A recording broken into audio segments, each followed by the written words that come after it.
Assalamualaikum warahmatullahi wabarakatuh. Hai, saya Apip. Di sini, saya akan melanjutkan materi pada akuntansi keuangan lanjutan 1 pada bab kedua, yaitu investasi pada ekuitas. PSAK yang mengatur tentang instrumen keuangan yaitu PSAK 50, PSAK 55, PSAK 60, PSAK 71. Instrumen keuangan itu adalah kontrak yang melibatkan dua orang. Dari kontrak ini pasti memiliki konsekuensi jika menerima adanya aliran kas masuk atau peningkatan aset. Bisa juga kita malah mempunyai kewajiban.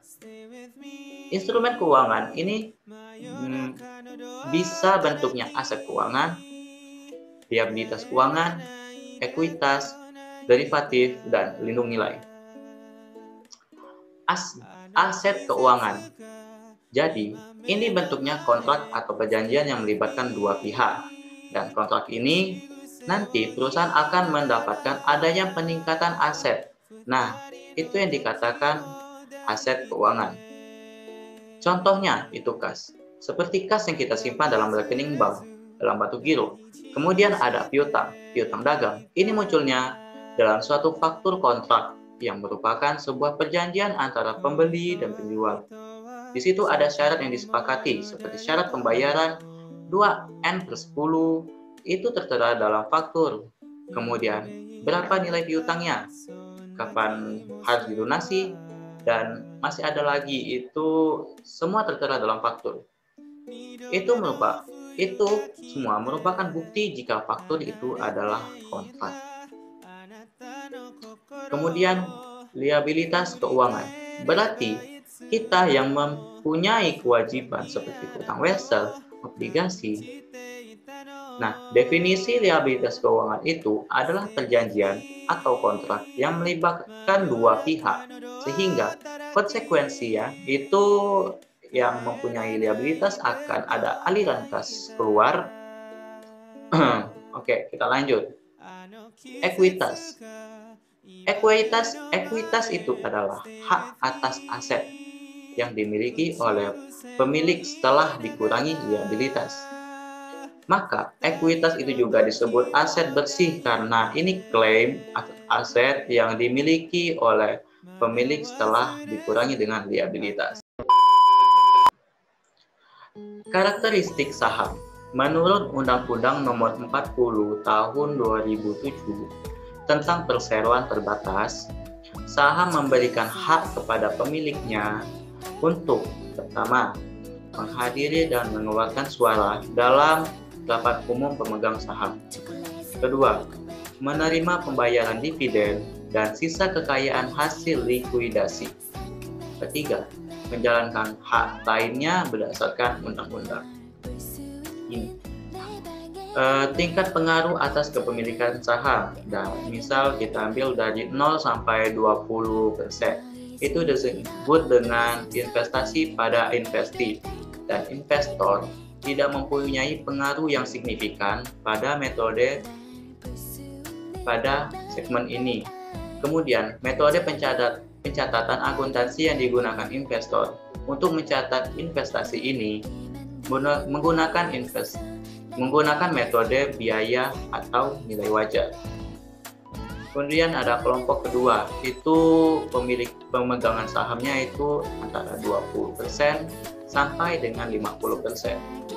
Ini disebut dengan investasi pada entitas asosiasi, dikarenakan investor mempunyai pengaruh yang signifikan.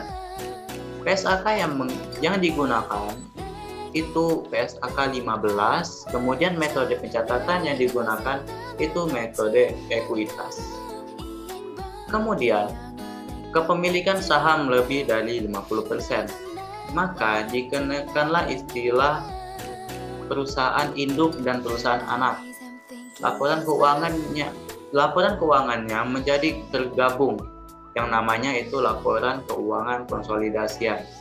Metode pencatatannya itu biasanya bisa menggunakan metode biaya ataupun metode ekuitas. Metode akuntansi atas investasi pada instrumen ekuitas. Metode biaya atau nilai wajar. Bagaimana sih pencatatan jika perusahaan investor membeli saham pada perusahaan investasi? Pertama itu pencatatan perolehan investasi. Investor akan mencatat nilai investasinya sebesar biaya perolehan. Bagaimana pencatatan oleh investor jika investasi mengumumkan pembagian dividen? Karena investor akan menerima dividen dari investasi, maka debitnya itu akan dicatat piutang dividen dan kreditnya itu pendapatan dividen. Kenapa piutang? Karena di sini posisinya masih mengumumkan pembagian dividen. Kemudian, bagaimana pencatatan jika perusahaan investasi mendapatkan laba? Apabila kepemilikan saham 0-20%, maka tidak ada penyesuaian atas pendapatan investasinya. Bagaimana jika ada perbedaan antara nilai wajar dan nilai harga perolehan pada saat memperoleh investasi tersebut? Jika metode biaya, tidak ada penyesuaian terhadap perubahan tersebut. Tapi, jika metode nilai wajar, maka akan dicatat pada jurnal penyesuaian. Untuk mencatat nilai investasi, kita berdasarkan nilai wajar. Nah, ini terbagi lagi karena kita akan mengakui adanya unrealized holding gain or loss atau keuntungan kerugian yang belum terrealisasi. Metode ekuitas. Metode ini digunakan investor yang memiliki saham lebih dari 20% tapi tidak lebih dari 50%. Bagaimana pencatatan jika investor membeli saham perusahaan investasi? Sama, dia akan mencatat sebesar harga perolehan investasi. Bagaimana apabila perusahaan investasi mengumumkan akan pembagian dividen? Maka yang akan didebitkan itu piutang dividen. Tapi yang dikreditkannya itu investasi pada entitas asosiasi. Kenapa? Karena investor mempunyai saham pada perusahaan investasi itu sebesar 20%. 20% sampai 50%. Maka sama saja dengan bertransaksi pada diri sendiri antara perusahaan induk dengan perusahaan anak. Maka dicatat entitas asosiasinya berkurang. Nah, bagaimana apabila perusahaan investasi mengumumkan laba? Maka nilai investasi akan dicatat sesuai dengan berapa persen kepemilikan saham tersebut. Jurnal yang akan dibuat oleh investor ketika melakukan penyesuaian pada investasi itu yang didebitkan itu investasi pada entitas asosiasi dan kreditnya pendapatan dari investasi jika perusahaan investasi mengalami laba. Apabila rugi, maka pencatatannya investor akan mendebit kerugian dari investasi dan mengkredit investasi pada entitas asosiasi. Bagaimana pengaruhnya jika terjadi penyesuaian terhadap nilai wajar? Pada metode ekuitas itu tidak berpengaruh atau tidak ada. Bagaimana investasi itu diterima pada periode investor membeli investasi itu tidak pada awal tahun. Bagaimana pengakuannya?